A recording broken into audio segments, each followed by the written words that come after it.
సియా చదువుకున్న అమ్మాయి. మంచి విద్యతో పాటు తన తల్లిదండ్రుల నుంచి మంచి సంస్కారాలను కూడా పొందింది. తన మంచి గుణాలను చూసి ఎన్నో మంచి మంచి సంబంధాలు ఆమెను వెతుక్కుంటూ రావడం మొదలయ్యాయి. ఒకరోజు ఉదయం, అమ్మా, నాన్న, లేవండి, మీకోసం నేను టీ ఇంకా కాఫీ చేసుకుని వచ్చాను. గుడ్ మార్నింగ్ సియా. గుడ్ మార్నింగ్ అమ్మా. గుడ్ మార్నింగ్ నాన్న. గుడ్ మార్నింగ్ తల్లి. రెండు ఎందుకు చేసావురా తల్లి? ఏదో ఒకటి చేస్తే అయిపోయేదిగా. నీకోసం టీ, ఇంకా నాన్న కోసం షుగర్లెస్ కాఫీ. ఏదేమైనా రోజు నీ చేతి టీ తాగితే తప్ప మాకు రోజు మొదలవద్దు తల్లి. అబ్బా, ఎంత బాగుందో అమ్మా నీ చేతి కాఫీ. రోజు నీ కాఫీతోటి మాకు రోజు మొదలవుతుందమ్మా. నువ్వు అచ్చు మా అమ్మలాగే కాఫీ చేస్తున్నావురా. మా అమ్మని కూడా మరిపిస్తున్నావు. చూడవే, నా బిడ్డ దగ్గర కాఫీ చేయడం నేర్చుకో. మళ్ళీ అది పెళ్లి చేసుకుని అత్తారింటికి వెళ్ళాక నాకు కాఫీ కష్టాలు మొదలవుతాయి. బాగుందండి. గుడ్డు వచ్చి పిల్లని వెక్కిరిచ్చిందంట. అలా ఉంది మీ వ్యవహారం. దానికి కాఫీ నేర్పింది నేను, మళ్ళీ నన్నే అంటున్నారా? అబ్బాబ్బాబ్బా, మళ్ళీ మొదలుపెట్టారా మీ పంచాయతీ? లేవండి, లేచి ఫ్రెష్ అయ్యిరండి. నేను మీకోసం వేడివేడి టిఫిన్ రెడీ చేస్తున్నాను. ఇలా మమ్మల్ని నువ్వు మరీ బద్దకస్తులను చేస్తున్నావే. ఇదంతా ఇంకా కొన్ని రోజులే కదమ్మా. నేను పెళ్లి చేసుకుని వెళ్ళిపోయాక మీకు టీ కాఫీ పెట్టి ఇవ్వలేను కదమ్మా. ఒక్కసారి అందరి కళ్ళల్లో నీళ్లు తిరిగాయి. సరే సరే, లేవండి, మీకోసం వేడివేడి టిఫిన్ రెడీ అవుతుంది. తిందరు కండి త్వరగా. ఇతను మోహన్, మంచివాడు, పెద్ద కంపెనీలో జాబ్ చేస్తున్నాడు. కానీ ఇతనికి తన తల్లి అంటే చాలా భయం. తన మాటకు ఎదురు చెప్పడు. ఈమె మోహన్ తల్లి షర్మిళ. ఈమెకు అహంకారం చాలా ఎక్కువ. ఇంట్లో బయట తన మాటే చెల్లాలని చూసే రకం. తన మాటకు ఎవరైనా ఎదురు చెబితే అస్సలు తట్టుకునేది కాదు. అందుకే తనకు కాబోయే కోడలు చాలా అణుకువగా, నెమ్మదిగా ఉండాలని, తన మాటకు ఎదురు చెప్పకూడనిదై ఉండాలని చూస్తుంది. అలాంటి కోడలి కోసం వెతుకుతుండగా ఒకరోజు పంతులు గారు ఒక సంబంధం తీసుకుని వచ్చారు. నమస్కారం అమ్మ షర్మిళ గారు. నమస్కారం పంతులు గారు. చాలా రోజులకు కనిపిస్తున్నారు. నేను చెప్పిన విషయం ఏమైంది? అవునమ్మా, మీ పని మీదనే తిరుగుతున్నాను. మీరు ఎప్పటి నుండో మీ అబ్బాయి గారి కోసం మంచి మంచి సంబంధాలు తీసుకొని రమ్మన్నారు కదా. మీరు చెప్పిన లక్షణాలు గల అమ్మాయిని వెతికి వెతికి తీసుకుని వచ్చేసరికి ఇంతకాలం పట్టిందమ్మా. సంతోషం పంతులు గారు. అమ్మాయి పేరు, వివరాలు చెప్పండి. అమ్మాయి పేరు సియా. తన అమ్మా నాన్నలకు ఒక్కగానొక్క అమ్మాయి. పెద్ద చదువు చదువుకుంది, మంచి కంపెనీలో జాబ్ చేస్తుంది. మంచి సంస్కారం, అణుకువ కలిగిన అమ్మాయి. ఇదిగో ఇదే తన ఫోటో. ఒకసారి చూసి మీకు నచ్చితే పెళ్లి చూపులు కూడా ఏర్పాటు చేద్దాం. ఏమంటారు? ఏంటి పంతులు గారు, జాబ్ చేసే అమ్మాయి మాకు వద్దు అన్నాను కదా. అదేంటమ్మా, జాబ్ చేసే అమ్మాయి అయితే మీకు జీతం తెచ్చిపెడుతుంది కదా. జీతంతో పాటు నా పెత్తనం కూడా తనే తీసుకుంటుంది. వద్దు వద్దు, అలాంటి అమ్మాయి మాకు వద్దు. చూడండి అమ్మా, ఈ రోజులు ఇంత మంచి అమ్మాయి దొరకడము చాలా అరుదు. ఒక పని చేద్దాం, వాళ్లకు చెబుదాం పెళ్ళయ్యాక జాబ్ మానేయమని. వాళ్ళు సరి అంటే అప్పుడు ముందుకు వెళ్దాం, లేదు అంటే వేరే సంబంధం చూద్దాం. ఏమంటారు? అలా అన్నారు, బాగుంది. సరే, ఇలా ఇవ్వండి అమ్మాయి ఫోటో. బాగుందండి అమ్మాయి. మీరు చెప్పినట్టు పెళ్లి చూపులు కూడా ఏర్పాటు చేసేద్దాం. ఒక వారం తర్వాత సియా మోహన్ల పెళ్లి చూపులు ఏర్పాటయ్యాయి. నమస్కారం వదిన గారు. నమస్కారం. వదిన గారు, టీ కాఫీ ఏమైనా తీసుకుంటారో? మాకేమీ వద్దు వదిన గారు. చూడండి, త్వరగా అమ్మాయిని తీసుకొని వస్తే చూసి వెళ్ళిపోతాం. బయట మాకు చాలా పనులున్నాయి. అలాగే అండి. అమ్మాయి చూడడానికి చాలా లక్షణంగా ఉంది. బాబు ఏమన్నా అమ్మాయితో విడిగా మాట్లాడతాడా? అలాంటి పాశ్చాత్య సంస్కారాలు నాకు నచ్చదు వదిన. వాడు నా మాట జవదాటాడు. ఏమీ అనుకోవద్దు. పెళ్లికి ముందు ఎంత తక్కువ మాట్లాడితే అంత మంచిది. అలాగే వదిన, మీ ఇష్టం. మరి కట్నం లాంఛనాలు ఏమైనా? వదిన గారు, మాకు కట్నం మీద ఎలాంటి ఆశ లేదు. మా ఇంటిని ప్రేమగా చూసుకునే మంచి సంస్కారవంతమైన కోడలు మాత్రమే కావాలి. అంతకంటే మాకు ఇంకేమీ అవసరం లేదు.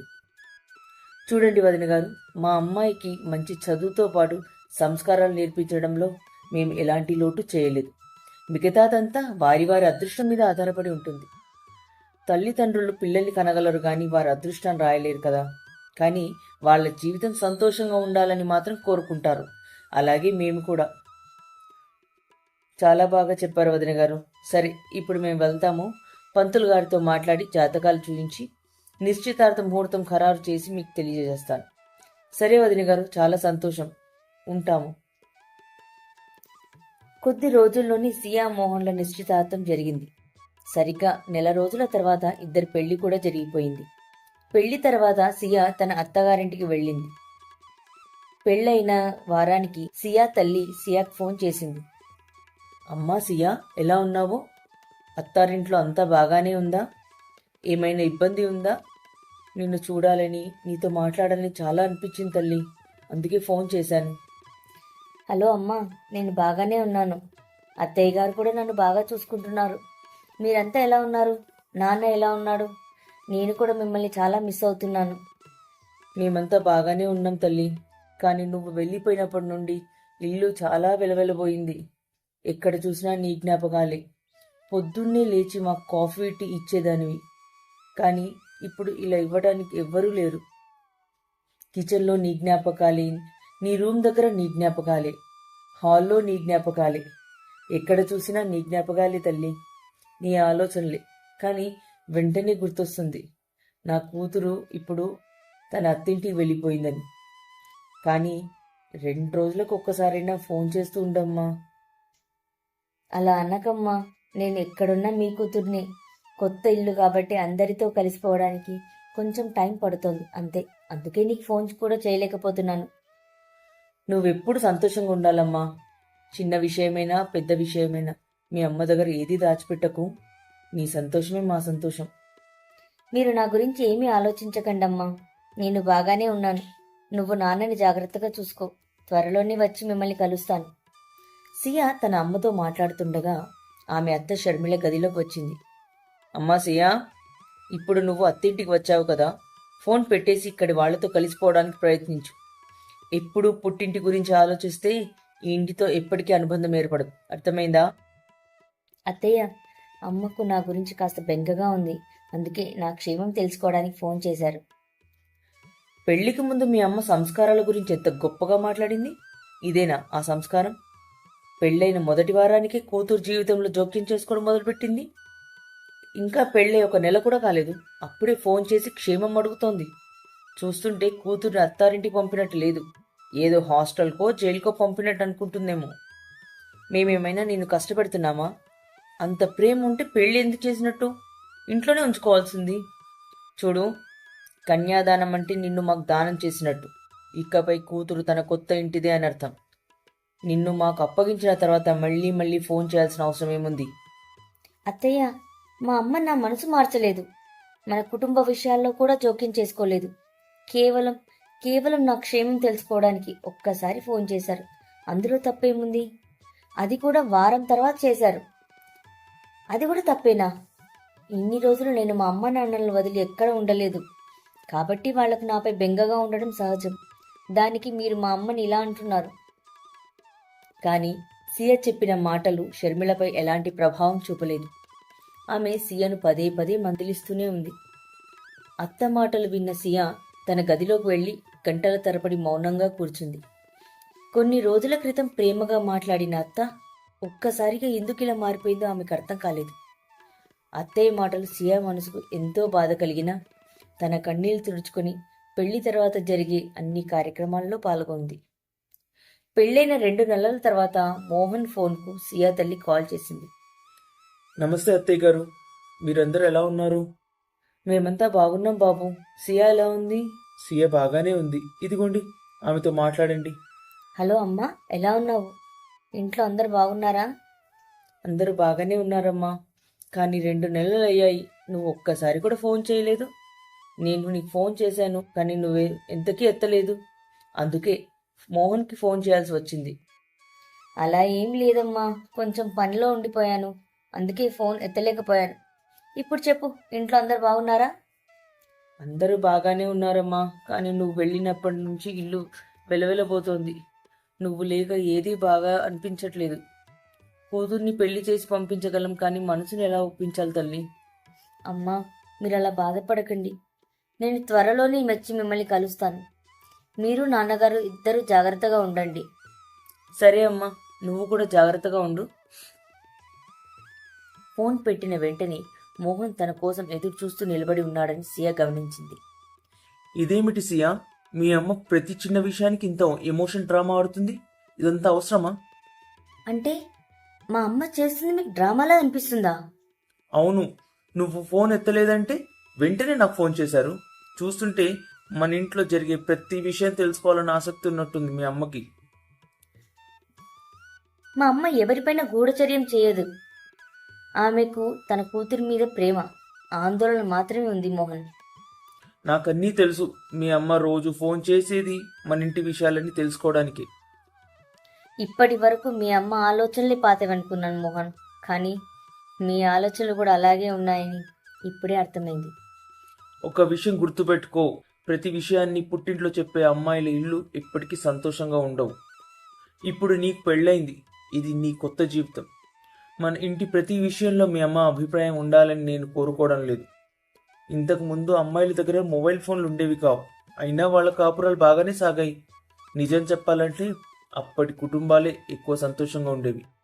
నాకు తెలియక అడుగుతున్నాను, ఈ ఇంట్లో నీకేం కష్టం ఉందని ప్రతిరోజు మీ అమ్మకు ఫోన్ చేసి ఏడుస్తావు? మోహన్ మాటలు విన్న తర్వాత సమస్య ఒక్క అత్తలో మాత్రమే కాదు, మొత్తం కుటుంబం ఆలోచనలోనే ఉందని సియాకు అర్థమైంది. వాదించి ఎవరి ఆలోచనలు మార్చలేమని సియా గ్రహించింది. ఎన్నో ఏళ్లుగా ఉన్న అభిప్రాయాలను మార్చాలంటే సరైన సమయం, బలమైన కారణాలు అవసరమని ఆమె నిర్ణయించుకుంది. ఇలాంటి పరిస్థితులను సియా ఎలా ఎదుర్కోబోతోంది? తన భర్త అత్తమామలను ఎలా మార్చబోతోంది? ఇవన్నీ తెలుసుకోవాలంటే మా తరువాయి భాగాన్ని మీరు తప్పక చూడాల్సిందే. మా కథ మీకు నచ్చినట్లయితే లైక్ చేయండి, షేర్ చేయండి. ఇంకా మరిన్ని వీడియోల కోసం మా ఛానల్ని సబ్స్క్రైబ్ చేసుకోండి. ధన్యవాదాలు. రోజులు గడుస్తున్నాయి. ప్రతి పెళ్ళైన అమ్మాయిలాగే సియా కూడా అత్తింటి అభిరుచులు, నియమాలకు అనుగుణంగా తనను తాను మార్చుకునే ప్రయత్నం చేస్తూ జీవితం కొనసాగించింది. కాలం నెమ్మదిగా గడుస్తోంది. ఒకరోజు మళ్ళీ సియా తల్లి నుంచి ఫోన్ వచ్చింది. హలో సియా, నీ బంగారు హారం, లాంగ్ చైన్ నా అల్మార్లోనే ఉండిపోయాయే. చాలా పెద్ద పొరపాటు అయింది తల్లి. నీకు అవసరమైతే రేపే పంపిస్తాను. అమ్మా, బుజ్జమ్మ ఇంటి నుంచి వచ్చిన తర్వాత నేనే నా నగలను మీ అల్మారాలో పెట్టాను. మీరెందుకు క్షమాపణ చెబుతున్నారు? నేను ప్రతిరోజు ఆ హారం వేసుకోను కదా. వచ్చే నెల రాఖీకి వస్తాను, అప్పుడే తీసుకెళ్తాను. సియా మాట్లాడుతున్న మాటలు మోహన్ కూడా విన్నాడు. ఇంటికి వచ్చినప్పటి నుంచి మీ అమ్మ ఫోన్లు మళ్ళీ మొదలయ్యాయా? మా అమ్మ ఎవరి గురించి చాడీలు చెప్పడానికి ఫోన్ చేయలేదు మోహన్. నా నగలు ఇంట్లో ఉండిపోయాయి కాబట్టి ఆ విషయం చెప్పడానికి ఫోన్ చేశారు. అందులో తప్పేముంది? ఏంటి, నీ నగలు ఇంకా పుట్టింట్లోనే ఉన్నాయా? చూడు సియా, ఈ విషయం అమ్మకు మాత్రం చెప్పొద్దు. నువ్వు నగలు అక్కడే వదిలి వచ్చావని తెలిస్తే మాత్రం తర్వాత ఏం జరుగుతుందో నేను చెప్పలేను. నేను కావాలని అక్కడ వదిలి రాలేదు మోహన్, పొరపాటున అక్కడే ఉండిపోయాయి. అయినా నా వస్తు పుట్టింట్లో ఉంటే ఏంటి, అత్తింట్లో ఉంటే ఏంటి, ఎక్కడుంటే ఏంటి?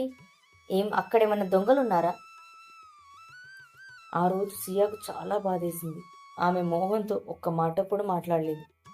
మోహన్కు తన తప్పు తెలిసినట్టు అనిపించలేదు. అందుకే అతడు మాట్లాడేందుకు ప్రయత్నించలేదు. మూడో రోజు సియానే గొడవ ముగించాలని నిర్ణయించుకుంది. అమ్మా, నేను ఒక పెళ్లికి వెళ్ళాలి, నా నగలు కావాలి, నాన్నగారి చేత వాటిని పంపించండి. కానీ ఒక్క విషయం, నగలు నా చేతికి ఇవ్వమని నాన్నకు చెప్పు. ఎవరి ముందు వాటి గురించి మాట్లాడొద్దు.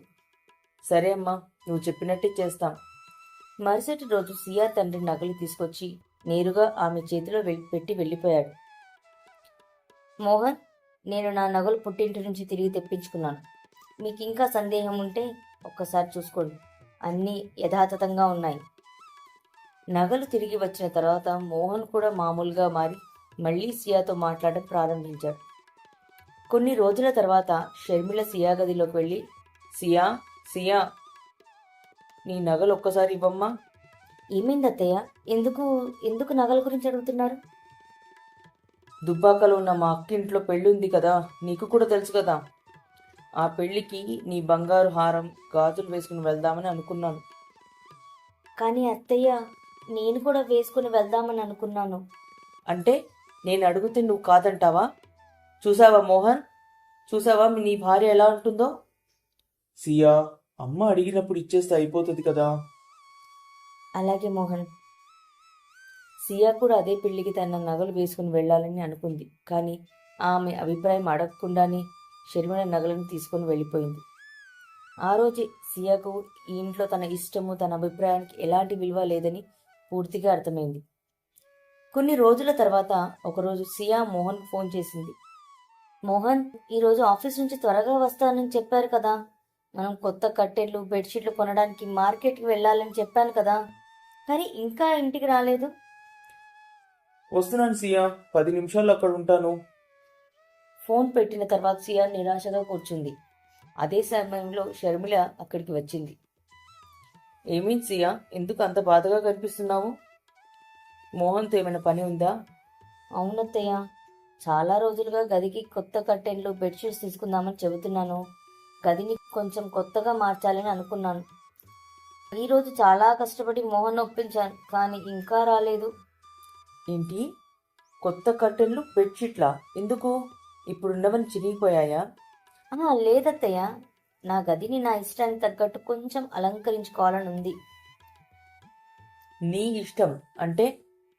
ఇల్లంతా ఇప్పటికే కర్టెన్లున్నాయి, వాటిలో ఏం లోపం ఉందని? సియా, బాగా విను. నా అనుమతి లేకుండా నా కొడుకు నీకు ఒక చిన్న ఖర్చు కూడా కొనివ్వడు. ఈ ఇంట్లో ఏ పని చేయాలన్నా ముందు నన్ను అడిగే చెయ్యాలి. సొంత నిర్ణయాలు, సొంత పెత్తనాలు చేయాలని చూడకు. డబ్బు విలువ నీకు అస్సలు తెలియదనుకుంటా. అదృష్టం, నా కొడుకు చాలా తెలివైనవాడు. నీ ప్రతి మాట వినడు. వాడిని మార్చి నీ వైపు తిప్పుకోవాలని చూడకు. అర్థమైందా?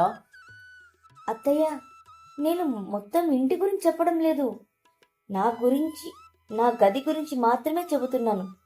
మిగతా ఇల్లు మీ ఇష్టానికి ఉంచుకోండి, కానీ కనీసం నా గదినే నా ఇష్టానికి సర్దుకునే అవకాశం ఇవ్వండి అత్తయ్య. మీ అమ్మ నీకు చెప్పలేదేమో. అత్తింట్లో నా ఇష్టం అనే మాట ఉండదు. ఇక్కడ నేను చెప్పిందే జరుగుతుంది. ఇది నా ఇల్లు. ఇక్కడ నియమాలకు అనుగుణంగా ఉండడం నేర్చుకో. ఆ ఇంట్లో తన మాట వినేవారు ఎవ్వరూ లేరని సియా అర్థం చేసుకుంది. మోహన్ కూడా ప్రతి విషయంలో తన తల్లికి మద్దతు ఇచ్చేవాడు. అందుకే తాను సరైనది చెప్పినా ఇంట్లో శాంతి కోసం సియా మౌనంగా ఉండిపోయేది. పెళ్ళై ఇంకా కొన్ని నెలలే అయినా అప్పటికే షర్మిల సియాపై పిల్లల కోసం ఒత్తిడి చేయడం ప్రారంభించింది. మోహన్, నేను ఇప్పుడే బిడ్డ కోసం సిద్ధంగా లేను.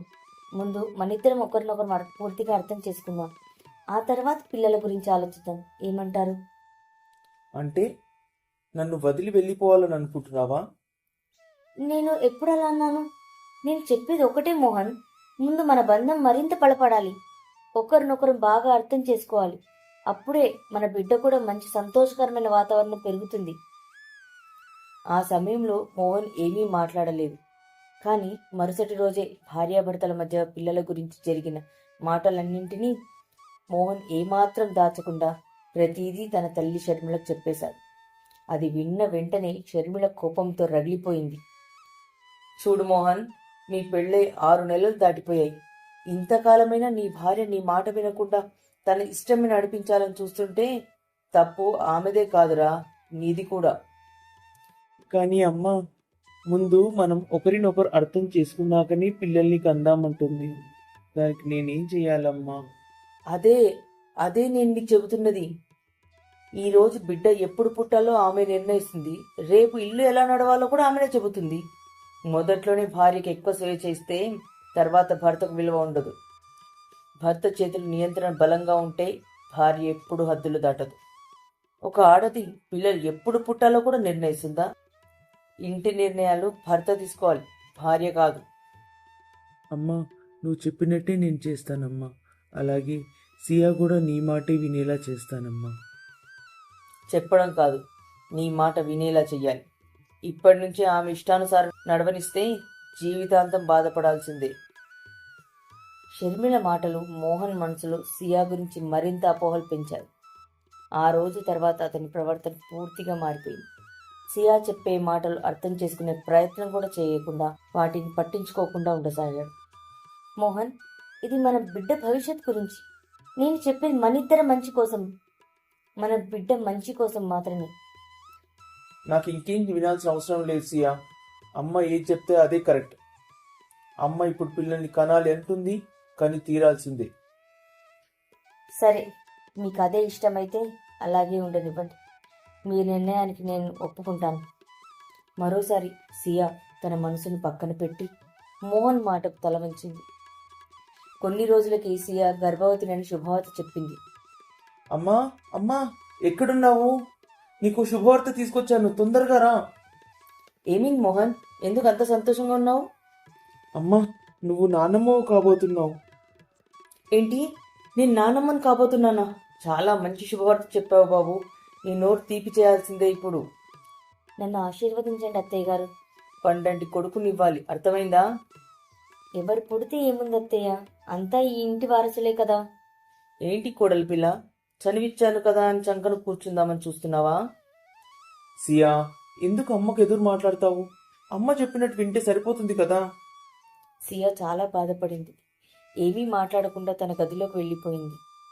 కొన్ని రోజులయ్యాక, సియా, ఈ మధ్య చూస్తుంటే రోజంతా మంచం పైన పడుకుని ఉంటున్నావు. ఇంటికి వారసుడిని తెస్తున్నావన్న సాకుతోటి ఇంట్లో పనులు తప్పించుకుందామని చూస్తున్నావేమో.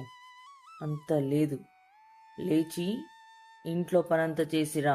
నా కొడుకు నీ సేవ చేయడానికి ఉన్నాడనుకుంటున్నావా? అత్తయ్య, డాక్టర్ 3 నెలలు విశ్రాంతి తీసుకోమన్నారు.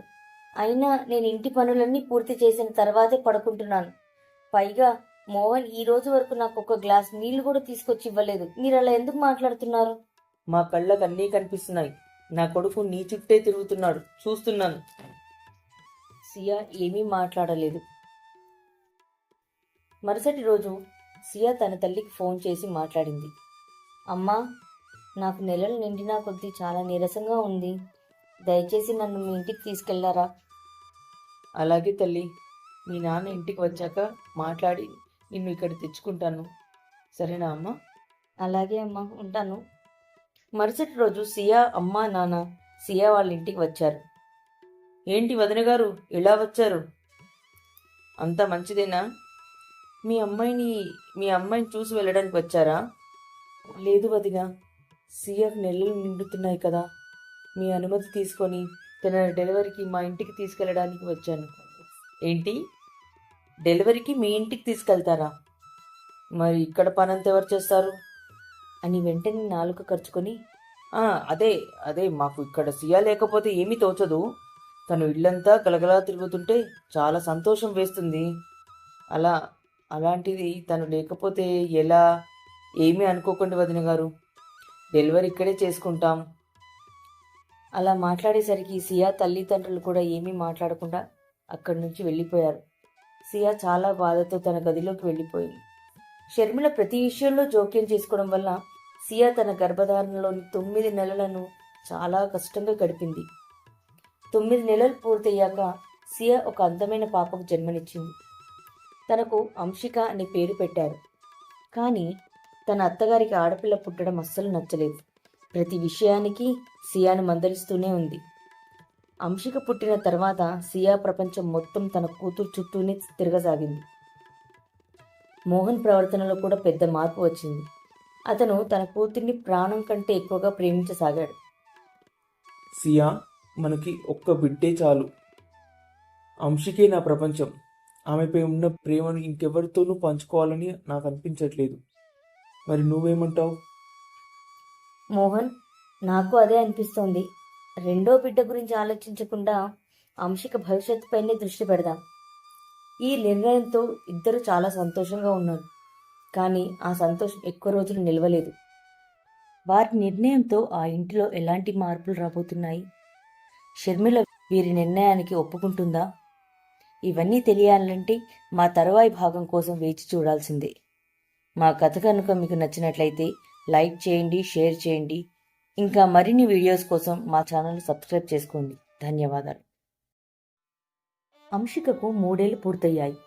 ఒకరోజు షర్మిల మళ్ళీ అదే విషయాన్ని మొదలుపెట్టింది. సియా, అంశికకు 3 ఏళ్లు నిండినాయి కదా, ఇప్పుడు మీరు రెండో బిడ్డ గురించి ఆలోచించాల్సిన సమయం వచ్చింది.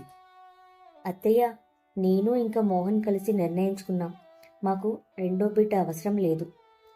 ఇలాంటి మాటలు నీలాంటి వాళ్ళకే వస్తాయి. అంతేగాని ఇందులో నా కొడుకు పేరునెందుకు లాగుతున్నావు? ఒకవేళ కనుక మీకు అబ్బాయి పుట్టుంటే సరే అనుకునేదాన్ని, కానీ నీకు అమ్మాయి పుట్టింది.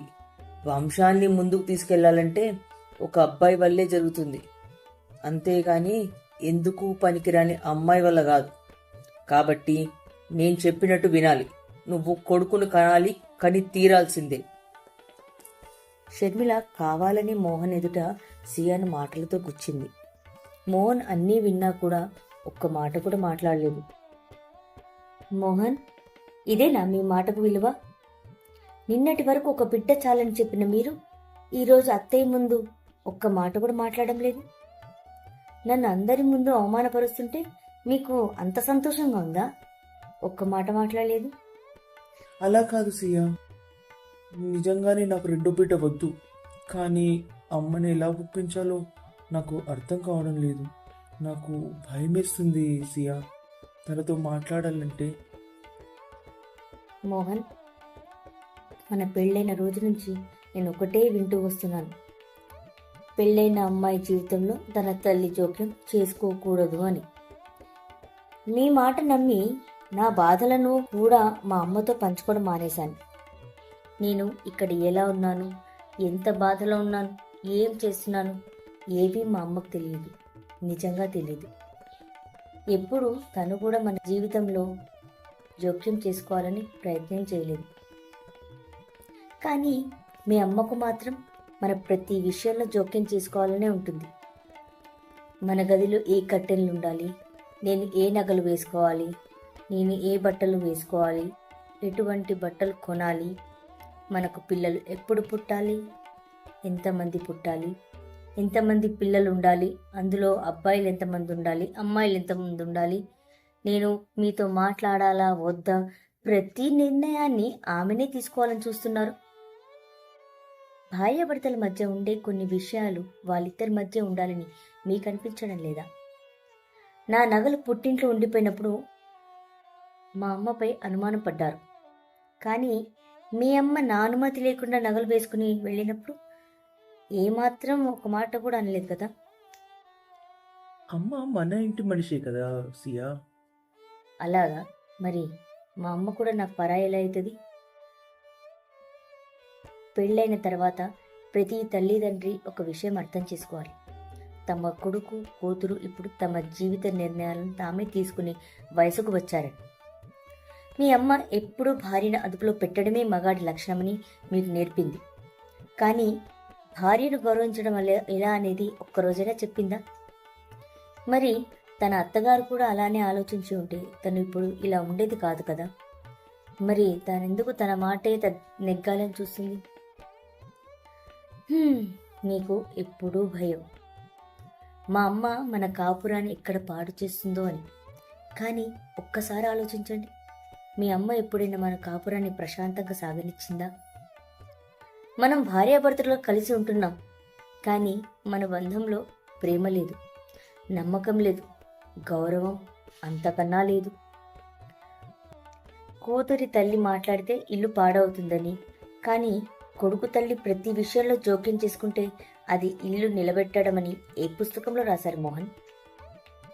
సియా చెప్పిన ప్రతి మాట మోహన్ మనసును తాకింది. మొదటిసారి తన తప్పు అతనికి స్పష్టంగా కనిపించింది. సియా, నువ్వు చెప్పింది నిజమే. తప్పు అమ్మదే కాదు, నాది ఉంది. ప్రతి విషయంలో అమ్మ మాటే విన్నాను, కానీ నీ మాట నేను అర్థం చేసుకోవడానికి ఒక్కసారి కూడా ప్రయత్నం చేయలేదు. నన్ను క్షమించగలిగితే క్షమించు సియా. ఇంకోసారి ఇటువంటి తప్పు మళ్ళీ రిపీట్ అవ్వకుండా నేను చూసుకుంటాను. ఈ రోజు నుంచి మన కాపురానికి సంబంధించిన ప్రతి నిర్ణయాన్ని మన ఇద్దరం కలిసి తీసుకుందాం. ఇకపై మన జీవితంలో ఎవరి జోక్యానికి చోటు ఉండదు. మోహన్ మాటలు విన్న సియా కళ్ళల్లో ఆనంద బాష్పాలు మెదిలాయి. ఆమె అతన్ని క్షమించింది. ఆ రోజు నుంచి మోహన్, సియా తమ బంధానికి కొత్త ఆరంభం ఇచ్చారు. తమ కూతురు అంశికతో కలిసి నమ్మకం, పరస్పర గౌరవంతో సంతోషకరమైన జీవితం గడపసాగారు. మోహన్, మనం అత్తయ్య మనసును కూడా మార్చాలి. తనకి తన తప్పులు తెలిసేలా చేయాలి. అవును సియా, కానీ అదెలా? దేనికైనా సమయం వస్తుంది, అప్పటి వరకు వేచి చూడాల్సిందే. కానీ ఏదో ఒకటి చెయ్యాలి, చూద్దాం. ఒకరోజు అంశిక హాల్లో ఆడుకుంటుండగా అక్కడికి షర్మిల వచ్చింది. సియా, సియా, నీకెన్నిసార్లు చెప్పాను ఈ దరిద్రం నా కళ్ళ కనబడనివ్వద్దని. సియా, ఎక్కడున్నావు? సియా, ఎటెళ్ళిపోయావు? పిలుస వినబడట్లేదా? ఓహో, ఎటెళ్ళిపోయింది ఈ అమ్మాయి. ఏదో దేశాన్ని ఉద్ధరిస్తున్నట్లు పొద్దున్నే ఎటెళ్ళిపోయిందో ఏమో. చిచ్చి. కానీ అక్కడ సియా కానీ మోహన్ కానీ ఎవ్వరూ ఉండరు. అకస్మాత్తుగా షర్మిలకి గుండెలో నొప్పి వచ్చి అక్కడికక్కడే కుప్పకూలిపోయింది. అది చూసి అంశిక, నాని, నాని, లే లే నాని, ఏమైంది నీకు నాని? అని ఏడుస్తూ ఉంది. వెంటనే తను తన బుడిబుడి నడకతో పక్కింటికి వెళ్ళి, ఆంటీ, ఆంటీ, తలుపు తీయండి ఆంటీ. ఏమైంది అంశిక? ఎందుకు ఏడుస్తున్నావు? ఏమైంది? ఇంటిలో నాని పపోయింది. అమ్మ నాన్నలు లేరు. నాకు బెల్మేచి వచ్చిన. నువ్వు లా ఆంటీ, లా. అయ్యో, షర్మిల గారు పడిపోయారా? పద చూద్దాం. ఇద్దరు పరిగెత్తుకుంటూ వాళ్ళ ఇంటికి వెళ్లారు. అక్కడ షర్మిల స్పృహ లేకుండా ఉండడం చూసి వెంటనే అంబులెన్స్కి కాల్ చేసి తనని హాస్పిటల్కి తీసుకెళ్లారు. డాక్టర్ పరీక్షలు చేసి తనకి హార్ట్అటాక్ వచ్చిందని, సమయానికి హాస్పిటల్కి తీసుకుని రావడం వల్ల తన ప్రాణాలు దక్కాయని చెప్పాడు. కాసేపటికి షర్మిలకి మెలకువ వచ్చింది. ఏమైంది నాకు? నేను ఇక్కడెందుకున్నాను? మీరందరేంటి అలా విచారంగా ఉన్నారు? షర్మిల గారు, మీకు హార్ట్అటాక్ వచ్చింది. సమయానికి హాస్పిటల్ తీసుకొచ్చారు కాబట్టి మీకు మీ ప్రాణాలు దక్కాయి. షర్మిల గారు, మీ ప్రాణాలు మొదటగా కాపాడింది మీ మన్మరాలండి. తనే గనక మా ఇంటికి వచ్చి సమాచారం ఇవ్వకపోయింటే మీకు పెద్ద గండమే అయ్యేది. మీరు తనకు జీవితాంతం రుణపడి ఉండాలి. ఆ మాటలకు షర్మిల కళ్ళలో నీళ్లు తిరిగాయి. వెంటనే, అంశిక, ఇక్కడికి రా నాన్న. నన్ను క్షమించు బంగారం. నిన్ను నేను ఒక్కసారి కూడా ప్రేమగా చూడలేదు. కానీ ఈరోజు నువ్వే నా ప్రాణాలు కాపాడావు. సియా, నన్ను క్షమించమ్మా. నేను నిన్ను నీ బిడ్డని ఒక మనిషిలా కూడా చూడలేదు. నన్ను క్షమించు తల్లి. ఆడపిల్ల పుట్టిందని చాలాసార్లు నిన్ను తిట్టాను. కానీ అదే ఆడపిల్ల ఈరోజు నా ప్రాణాలు కాపాడిందని తెలిసాక నేను ఏం తప్పు చేశాను నాకు తెలిసొచ్చిందమ్మా. ఇకపై ఇది నా మనవరాలు మాత్రమే కాదు, ఈ ఇంటికి ఏకైక మహారాణి. నువ్వు నా కూతురివి. ఈ రోజు నుండి నేను నిన్ను నా కన్న కూతురిలా చూసుకుంటాను తల్లి. నేను నిన్ను మరోసారి క్షమాపణలు కోరుకుంటున్నాను తల్లి. క్షమిస్తావు కదూ? అత్తయ్య, అలా అనకండి. మీరు మారారు. అంతకంటే మాకు ఇంకేం కావాలి చెప్పండి. నేను, మోహన్, మీలో ఈ మార్పు కోసమే ఇన్నేళ్ళుగా ఎదురు చూశాము. ఇప్పుడు మీలో మార్పు వచ్చింది. ఇంకా మనకి ఎటువంటి బాధలు లేవత్తయ్య, లేవు.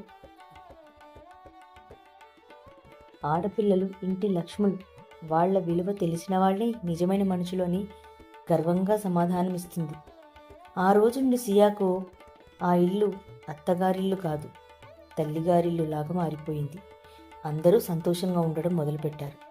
భార్యాభర్తల బంధం బలంగా ఉండాలంటే కుటుంబంలోని పెద్దలు మార్గనిర్దేశనం చేయాలి. అంతేకాని వారి వ్యక్తిగత జీవితానికి ఉన్న హద్దులను చెరిపేయాలని చూడకూడదు. ఈ కాలంలో కూడా ఆడపిల్ల పుట్టగానే చెత్తకుప్పలో పడేసే తల్లిదండ్రులకి మేమొక సందేశం ఇవ్వాలనుకుంటున్నాము. ఆడపిల్ల భారమేమీ కాదు, భవిష్యత్తుకు భరోసా. ఆమె ఒక కుటుంబానికి కూతురు, మరో కుటుంబానికి కోడలు, ఒక బిడ్డకు తల్లి, సమాజానికి బలమైన పునాది. పుట్టిన ప్రతి బిడ్డకు ప్రేమతో, గౌరవంతో జీవించే హక్కు ఉంది. బిడ్డ విలువను లింగంతో కాదు, ఆమె మనిషి అనే నిజంతో కొలవాలి. మా కథ కనుక మీకు నచ్చినట్లయితే లైక్ చేయండి, షేర్ చేయండి.